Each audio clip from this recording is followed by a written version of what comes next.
ప్రధానమంత్రి నరేంద్ర మోదీ రాజధాని అమరావతిలో పర్యటించారు. అమరావతి పునః నిర్మాణ పనులకు శంకుస్థాపన చేశారు. అమరావతి కేవలం ఆంధ్రప్రదేశ్ రాజధాని కాదని అదొక శక్తి అని ఉద్ఘాటించారు.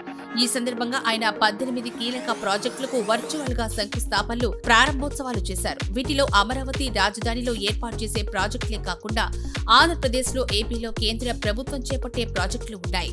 అమరావతిలో 58,000 కోట్ల రూపాయల విలువైన ప్రాజెక్టులకు శ్రీకారం చుట్టారు. అలాగే 7 జాతీయ రహదారులకు సంబంధించిన ప్రాజెక్టులకు శంకుస్థాపన చేశారు. ఈ జాతీయ రహదారుల ప్రాజెక్టులు ఆంధ్రప్రదేశ్ను ఇతర రాష్ట్రాలతో అనుసంధానం చేస్తాయి.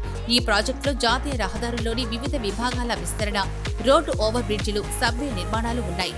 రోడ్డు భద్రతను మరింత పెంచే లక్ష్యంతో వీటిని చేపడుతున్నారు. ఇది ఉపాధి అవకాశాలను కల్పిస్తాయి.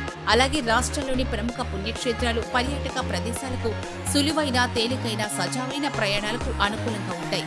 అలాగే elevated corridor, half clover leaf, road over bridge నిర్మాణ పనులకు శంకుస్థాపన చేశారు. ఇక రాజధాని అమరావతికి సంబంధించి శాసనసభ, హైకోర్టు, సచివాలయం, పరిపాలనా భవనాల నిర్మాణాలకు శంకుస్థాపన చేశారు. అనంతరం హస్తినకు బయలుదేరి వెళ్లారు.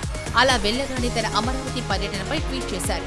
ఆ ట్వీట్ లో అమరావతి పనుల పునః ప్రారంభ కార్యక్రమాన్ని ప్రారంభించడం ద్వారా తాను ఒక చారిత్రక అధ్యయనాన్ని ప్రారంభించానని, అందుకు ఎంతో ఆనందంగా ఉందని పేర్కొన్నారు. అమరావతి ఏపీ ప్రగతి పదాన్ని ముందుకు తీసుకెళ్తోందని, అది ఒక మహానగరంగా అవతరిస్తుందని విశ్వాసం వ్యక్తం చేశారు.